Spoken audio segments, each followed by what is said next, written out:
이제는 강제로 이 국민들의 지갑에서 이 돈을 가져가겠다라고 하는 나라입니다. 반갑습니다. 김영은 TV입니다. 여러분 기억하시죠? 중국에서요, 이 예금을 인출하는 걸 차단시키고, 그러니까 시민들의 돈을 이제 국가가 가져가고, 거기에 공산당원이 투입돼서 막 유혈 사태로 벌어졌던 일, 혹시 기억하십니까? 40만 명이 한순간에 모았던 돈을 뻥 날렸습니다. 공산당에나 있을 법한 일이 지금 대한민국에도 펼쳐지고 있는 것이 아닐까 이런 생각을 하는데요. 어느 날 갑자기 일어나가지고 이 모바일 주식 거래 시스템을 탁 열었는데 이런 문장이 있다라고 하면 여러분들은 어떤 생각이 드시겠습니까? 국가가 이 법령과 규정으로 자네 돈을 다 가져간다. 미치고 폴짝폴짝 뛰겠죠. 그런데 이게요, 지금 대한민국 현실이다라는 겁니다.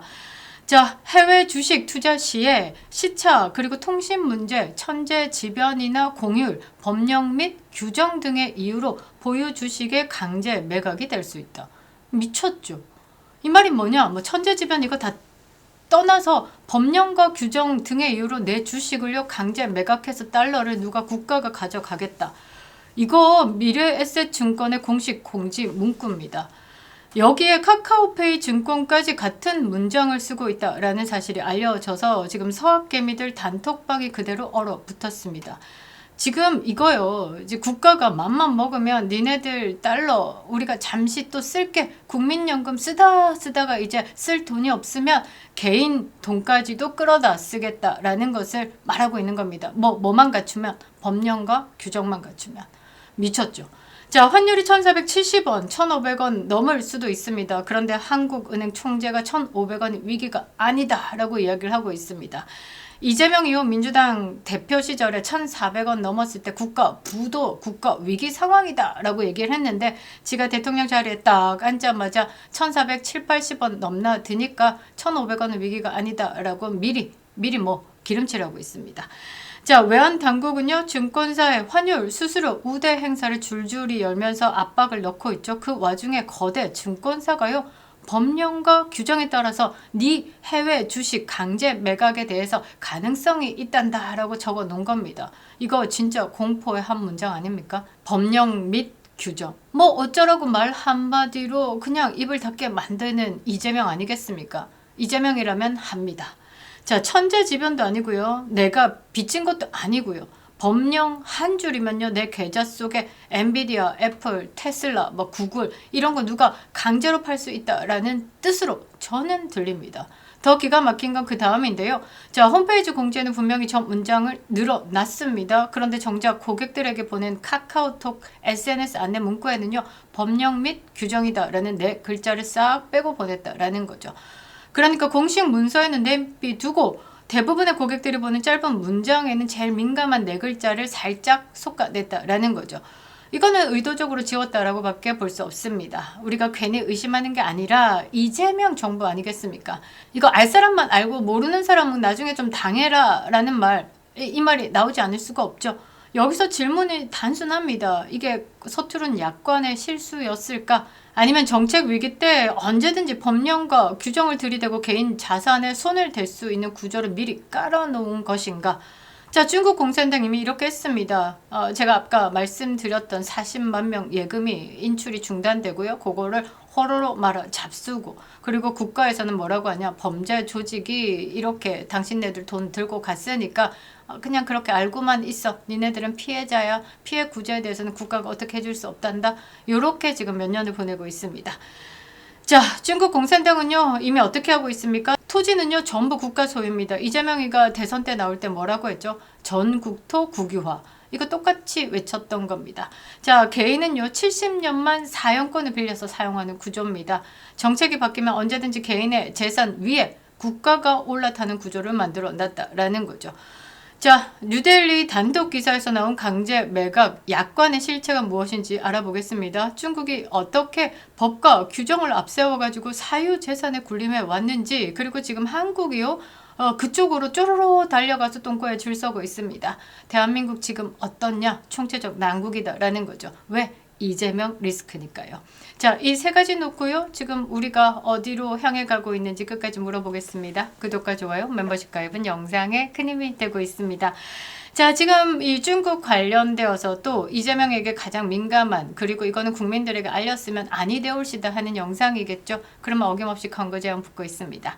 광고 제한 알고리즘을 차단하는 가장 큰 무기는요, 여러분들의 힘이거든요. 지금 구독 버튼 꼭 눌러주시고요. 좋아요 버튼 꼭 눌러주시고요. 그리고 댓글 한 줄이 진짜 강력한 힘이 되고 있습니다. 자, 이재명 리스크, 국민들이 이렇게 피해를 본다. 많이 공유해 주시고요. 이거 모르고 또 넘어가면요, 우리는 냄비 속의 개구리가 된다라는 거죠. 많이 공유 부탁드리도록 하겠습니다. 자, 댓글 한 줄 어떻게 그 파워를 느낄 수 있도록 이재명 끌어내려야 한다. 2번 눌러주시기 바랍니다. 감사합니다. 자, 저는 사실 이거 좀 눈을 좀 의심했는데요. 먼저 사건부터 정리 한번 해보겠습니다. 뉴데일리 보도 보겠습니다. 미래에셋증권이 2025년 12월 26일 홈페이지에 이렇게 적었습니다. 해외 주식거래 유의사항 안내. 자, 해외 주식 투자 시에 시차, 그리고 정보 전달 통신 문제, 천재지변이나 공휴일, 여기서 문제, 법령과 규정 등의 이유로 보유 주식의 강제 매각이 있을 수 있다. 자, 논란의 핵심은 앞부분 아니죠. 뭐 어디냐? 법령과 규정이다 라는 겁니다. 자, 환율 지금 1,500원 찍을 상황입니다. 나라에서는 이 달러 유출을 방지하기 위해서 서학개미 탓하다가 이제는 환율 수수료 우대 행사까지 지금 벌이고 있습니다. 자, 법령과 규제에 따라서, 규정에 따라서 강제 매각될 수 있다. 이거 진짜 후덜덜하죠. 투자자 입장에서는 어떻게 들리냐면요, 정부가 환율 잡겠다라고 국민연금 쏟아내고 있다가 돈 모자라면 어떻게 법령 하나 띡 바꿔가지고 내 계좌 속에 해외 주식도 정책 도구가 되게 만들겠다. 더 심각한 것은요, 카카오페이 증권도 마찬가지로 회사의 해외 주식 거래 설명서에 이렇게 적혀 있습니다. 법령 및 규정 등의 이유로 보유 주식의 강제 매각이 될 수 있다. 아, 이건 뭡니까? 똑같이 적어 놓았다라는 건 어디서 어떻게 지침이 떨어진 것이 아닐까? 저 위에서 오다가 떨어졌다라고 밖에 저는 생각할 수 없는데요. 자, 반대로요. 키움, 삼성, KB, 토스, 한국투자증권은요, 미수금, 그리고 신용공여 담보 부족, 예탁금 부족 등 개별 계좌 사유에 의한 강제 매도만 규정하고 있을 뿐 법령 및 규정에 의한 강제 매각 같은 포괄 문정은 두지 않았습니다. 여기서 이미 한번 한국식 통제 경제 그림자가 비치는데요. 자, 논란을 키운 건 공지 방식이다라는 겁니다. 자, 홈페이지에는 넣고요. 카톡 안내에서는 뺐습니다. 왜 뺐을까? 이거는 약간 의도가 있다라고 밖에 볼 수 없는데요. 분명히 홈페이지 공지에는요, 강제 매각될 수 있다 뭐에 따라서 법령과 규정의 이유로. 그런데 고객들에게 발송한 SNS에는 요 가장 민감한 부분을 쏙 뺐다라는 거죠. 국가가 언제든지 들고 갈 수 있다라는 것에 반발할 것을 우려해서 요거를 뺀 것이 아닐까, 이렇게 생각할 수밖에 없습니다. 자, 투자자들이 들고 일어나자 카카오페이 증권은 뭐라고 했냐? 정부 정책이나 환율 조치에 따라서 고객 자산을 강제로 매각한다 뜻은 아닙니다. 고객 보호 차원에서 문구를 개정하겠다라고 했습니다. 자, 미래에셋도 마찬가지로 해외 현지 법령 규정을 말한 것뿐 강제 매각은 사실이 아니다. 오해 소지가 있어서 고치겠다라고 진화에 나섰습니다. 자, 이재명 정부가 약간 뭐 하나 툭 던져놓고 여론 안 좋으면 우리는 그런 말 한 적 없는데 대통령실하고는 무관해요. 이거 몇 번 거듭거듭 했었죠. 똑같습니다. 만일에 이거 국민들에게 안 들켰다라고 하면 그 문구 계속 유지하고 있지 않았을까? 자, 국민들이 느낀 공포는요, 문구 실수 수준 아니죠. 이미 환율이 폭등하고 있습니다. 1,500원 찍기 일보 직전이고요. 이미 공항의 환전가는 2,100원까지 올랐습니다. 자, 국민연금 외환시장 동원 논의, 이거는 거짓이 아니다라는 건 알만한 사람들은 다 알죠. 국민연금 활활 태우고 있습니다. 그런데 지금 다시 폭등했다라는 건 돈이 더 필요하다라는 말이죠. 자, 세금 규제로 개인의 지갑을 쥐어짜온 경험이 있기 때문에 이런 문구, 법령과 규제, 아따, 이거 후덜덜하죠. 사람들은 이렇게 묻기 시작합니다. 결국 위기 때 내 계좌 속에 해외 주식, 달러도 법령 규정 한 줄로 동원될 수 있는 건 아니냐. 이게 바로 체제 리스크다라는 거죠. 이재명 리스크입니다.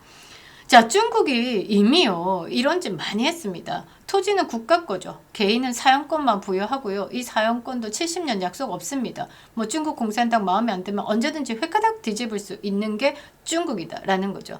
표면적으로는요, 뭐 중국이 합법적인 재산을 보호한다라고 말하고 있지만 뭐 그거 없습니다.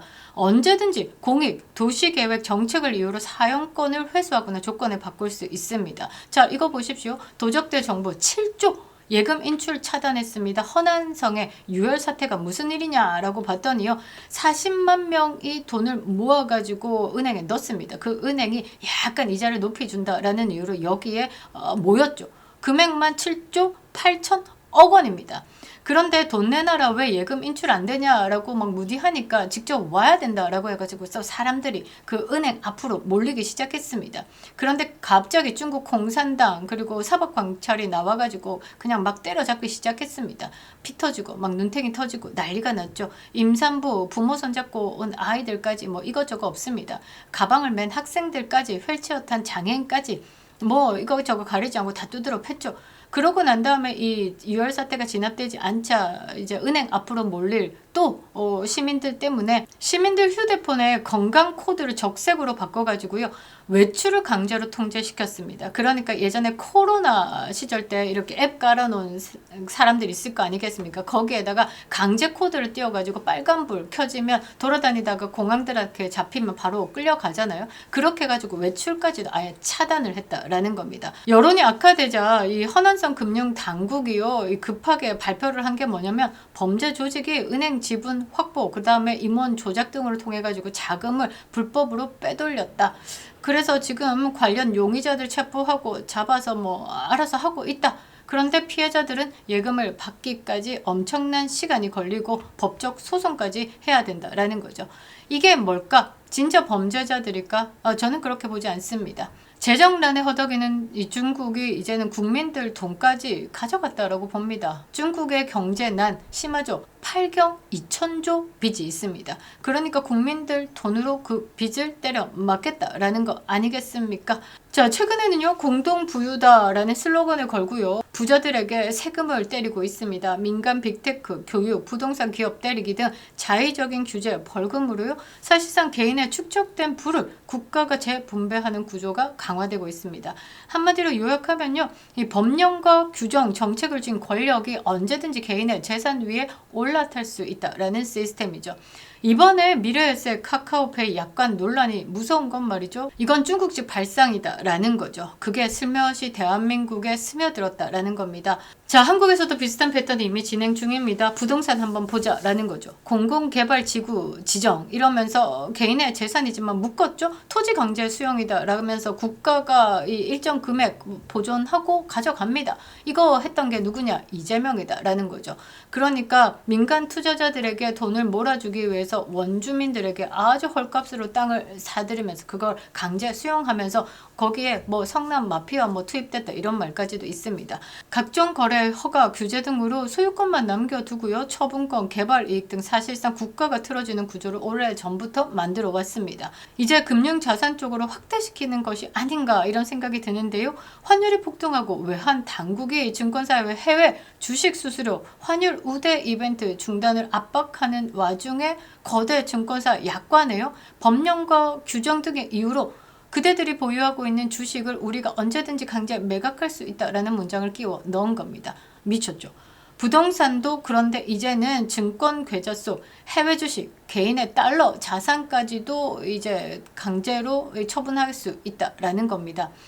오해였다, 고치겠다라고 지금은 넘어가지만요, 이게 선을 넘는 순간, 그러니까 이재명이 한다면 하죠. 그런 순간 우리의 사유재산권은 보장되지 않는다라는 거죠. 보수가 두려워해야 되는 지점이 이겁니다. 정책 실패의 비용은요, 항상 국민들에게 떠넘겨져 있죠.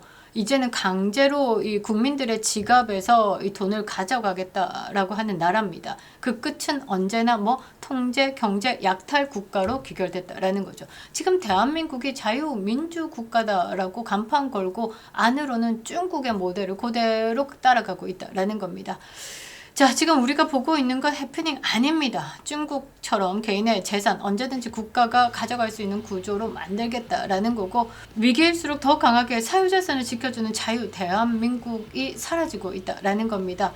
지금 갈림길인 것 같습니다. 이재명 길로 가느냐 아니면 우리가 이제 자유 대한민국으로 남느냐, 이거 빨리 끌어내지 않으면요, 대한민국은 정말 어떻게 될지 모른다라는 거죠. 부동산은 허가제로 묶고 연금은 세금 창고로 쓰고 해외 주식은 법령에 따라서 강제 매각하겠다라는 이 나라 미쳐가는 거죠. 시진핑을 꿈꾸고 있는 이재명, 이거 탄핵만이 답이다라는 겁니다. 김영은TV였습니다.